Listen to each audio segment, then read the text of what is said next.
The first habit in the 7 habits of highly effective people is to be proactive, and it's not what you think it means.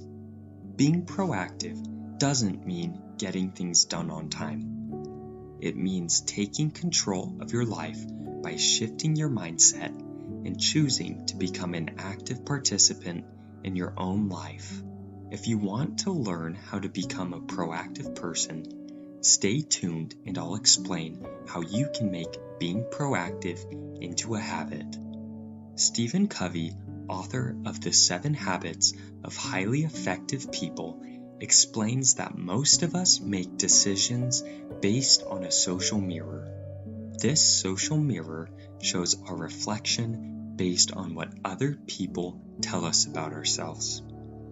You're so cool. Your clothes are a bit out of fashion. Can you just get your work done on time?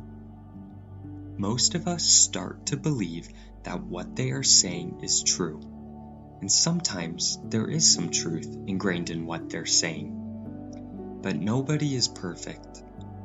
Getting our self-image from others is like looking at our reflection not through a regular mirror, but through the wavy face of a funhouse mirror in a carnival.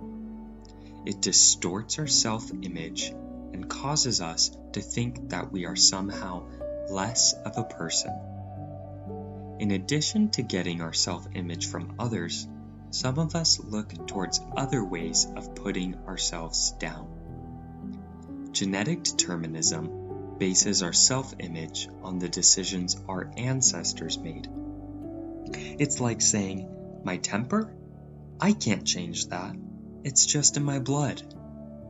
Psychic determinism, on the other hand, bases our self-image on our past.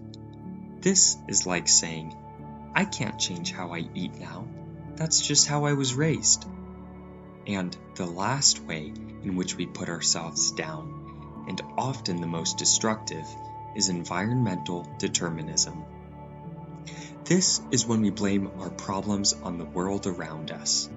It is like saying, I can't go to my son's game tonight. My boss just won't let me leave. Or, how could I be happy when politics have gotten so crazy lately? All of these ways of thinking can be described as a model of stimulus and response. We receive a stimulus and we seem to give a pre-programmed response without taking the time to think things through. When we use a stimulus and response mode of thinking, we forget that we have our own free will, and often our negative self-images become self-fulfilling prophecies. We believe that they are true, so what's the point of trying to escape it? It doesn't have to be this way. What makes humans so unique is our ability to choose how we let things affect us. Let me share the story of someone who truly understands the importance of man's ability to choose for himself. Covey recounts the story of Viktor Frankl, a psychiatrist and Jew who was born in Vienna, Austria in 1905. Frankl and his family were taken to the Nazi Germany death camps during the Second World War, where they suffered harrowing horrors. Most of his family died in the camps, and only Victor and his sister survived. While in the camps, Victor had everything taken away from him. Everything except from what Frankl called the last of the human freedoms. They could not take away how he chose to let their actions affect him. He realized that this was an active choice. From this understanding, he grew to inspire others in the camps, including some of the guards. He helped them to find meaning in their lives. Covey writes, between stimulus and response, man has the freedom to choose. After the war ended, Frankl continued practicing psychiatry and neurology. He also went on to teach about his experiences in the death camps and wrote an International Times bestseller, Man's Search for Meaning. We can learn from Frankl that we don't have to let our situations control us. Even when we have our freedoms taken away, we still maintain our freedom of mind. This is what is meant by proactivity. Covey writes, "Our behavior is a direct result of our decisions, not conditions."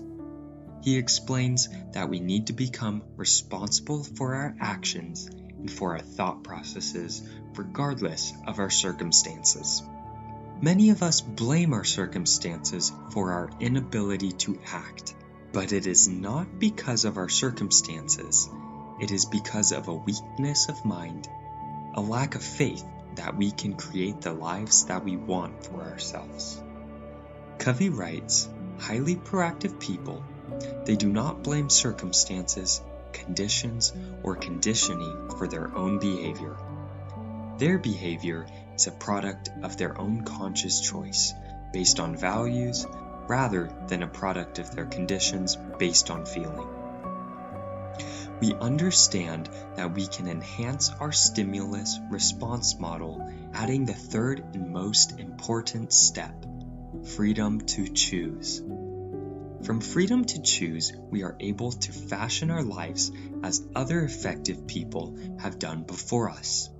We are able to perceive the stimulus and weigh it by using different principles such as love, honesty, integrity, and many others to choose how we should act. It is these principles and our willingness to use our free will that makes us into consistent and grounded people.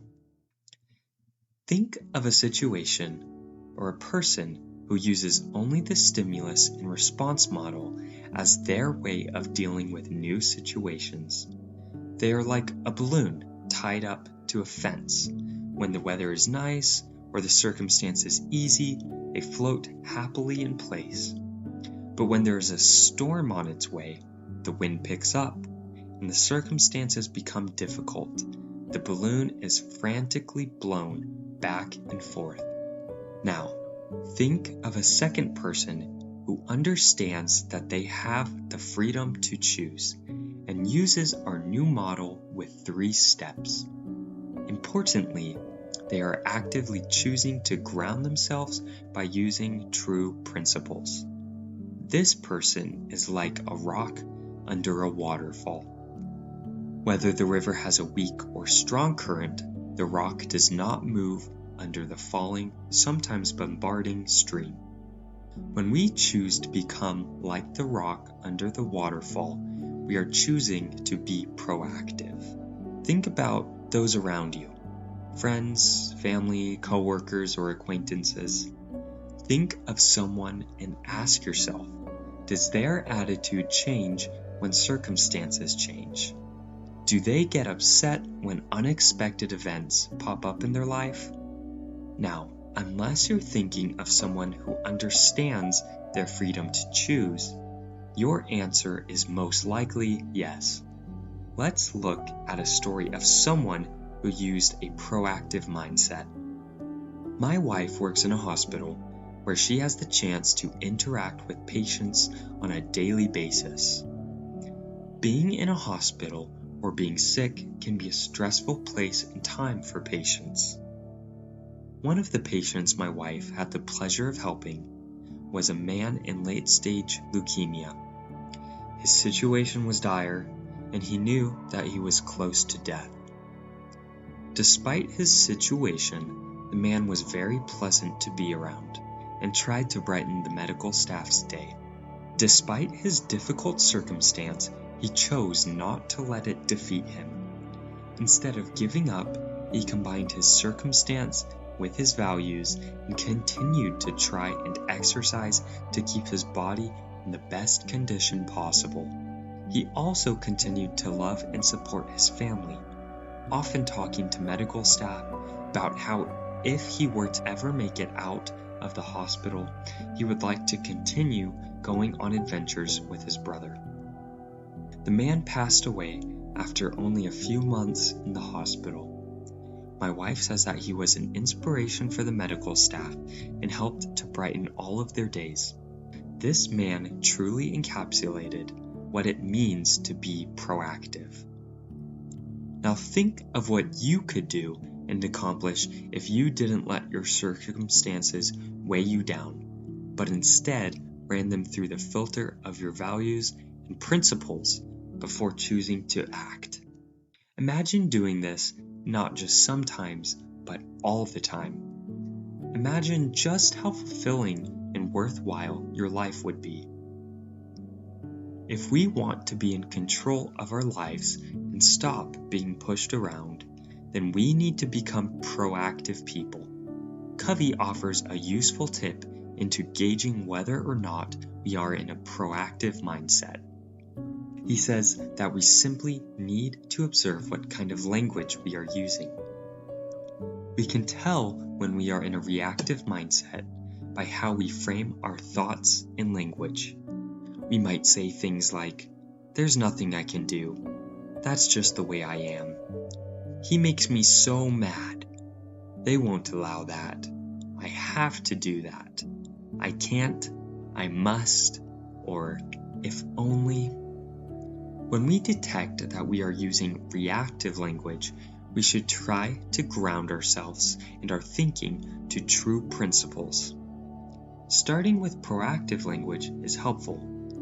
We can tell ourselves, "Let's look at alternatives. I can choose a different approach.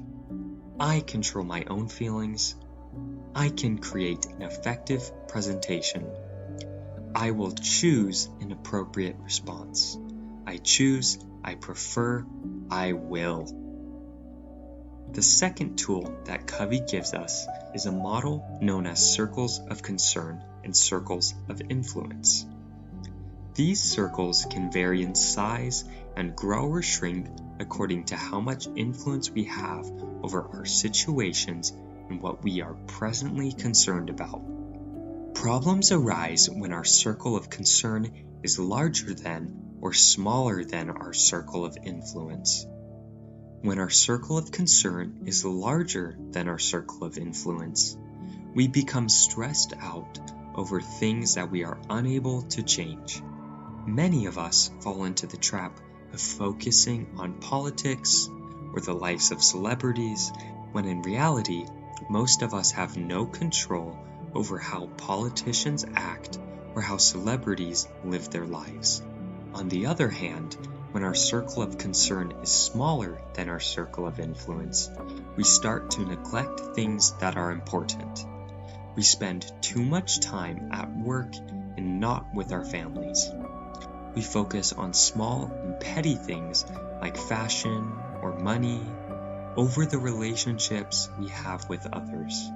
If we want to become proactive people, we should focus on matching our circle of concern to our circle of influence. If you want to fashion your own mindset after those of highly effective people, subscribe now to see new videos and leave a comment below letting me know that you've subscribed. Also, with your comment, share what you learned from the video so we can help uplift each other. Thanks for watching.